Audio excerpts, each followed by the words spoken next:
अहो तुकोबांचे हात लिहिता ती जे जे ते ते सहजे पांडुरंगा म्हणून जेव्हा बहिणाबाई आपल्याला सांगतायत तेव्हा त्याचा अर्थ आपल्याला या ठिकाणी येतोय.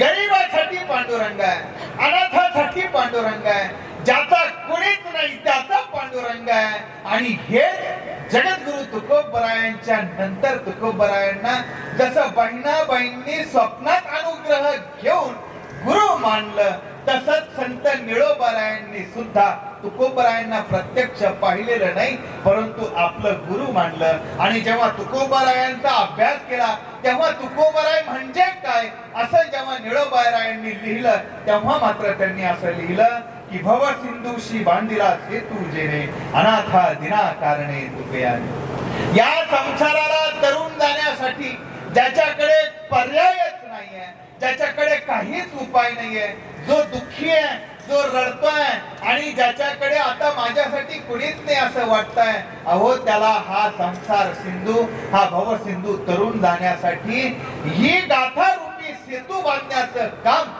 जगद्गुरु तुकोबरायांनी केलंय. असं जेव्हा निळोबाराय सांगतात तेव्हा त्या गाथेचं महत्व किती आपण लक्षात घेतलं पाहिजे. म्हणून ही गाथा आपण डोक्यावर तर घ्यायचीच आहे, डोकं तिच्यावर टेकायचं पण आहे, पण त्याच सोबत ती डोक्यात सुद्धा घ्यायची आहे.